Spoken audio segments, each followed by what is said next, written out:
Let's bring in Republican Congressman Adam Kinzinger of Illinois. He is an Air Force veteran and currently active member of the Air National Guard. Congressman, thank you for your time on this Memorial Day weekend. We really appreciate it. We know that Memorial Day is really about honoring the fallen, but it's also a wonderful opportunity to think about current servicemen and women and how all of us as Americans are supporting and honoring them. From your perspective in Congress, what is the scorecard? How are we doing as a nation? I actually think as a nation we're doing pretty good. This weekend I'm thinking of Andy O'Keefe. He's my buddy. Died last year in a helicopter crash in Iraq. I actually had flown with him, before, and so it's about thinking about the fallen. You can thank a veteran. The other thing I tell people is just be happy this weekend. Say happy Memorial Day. The fallen don't want us to walk around and be sad. They want us to enjoy our freedom, to have a good time with our family, to honor them.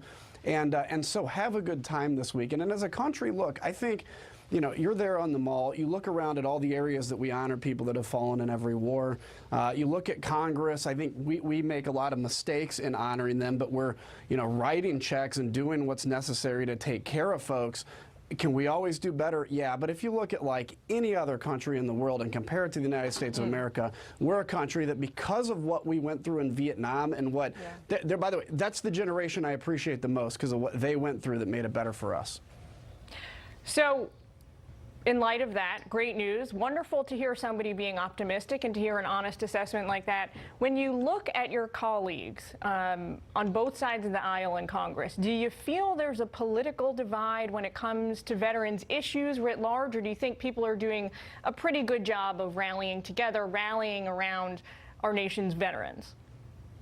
I think it's an area of strong bipartisan support. Sometimes people take shots in an administration using VA just because it's a political shot, but generally we do pretty well. Here's the problem, and here's going to be kind of the next fight we have to look at. The answer to all these veterans issues is not always to write another check or create another program.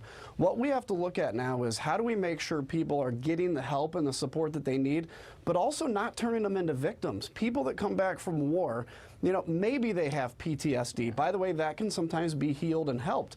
They are not going to be requiring, in every case, to be reliant on government the rest of their lives. And I think we're doing a disservice to a lot of veterans by basically telling them, here's your paycheck the rest of your life. You don't need to go work. And I think getting folks to say, here's the actual benefits you need and deserve, and you can also continue to be a great productive member of society and feel good about yourself is the next kind of leap we need to take, and that's going to be difficult. Also looking forward, what are the top challenges you see? I mean, there's a long list to choose from. We can talk about, health care. We can talk about mental health care. We can talk about suicide prevention, job, helping veterans transition into the civilian job market, a whole list of things. But give me like the top 2 or 3 that you see that require urgent attention.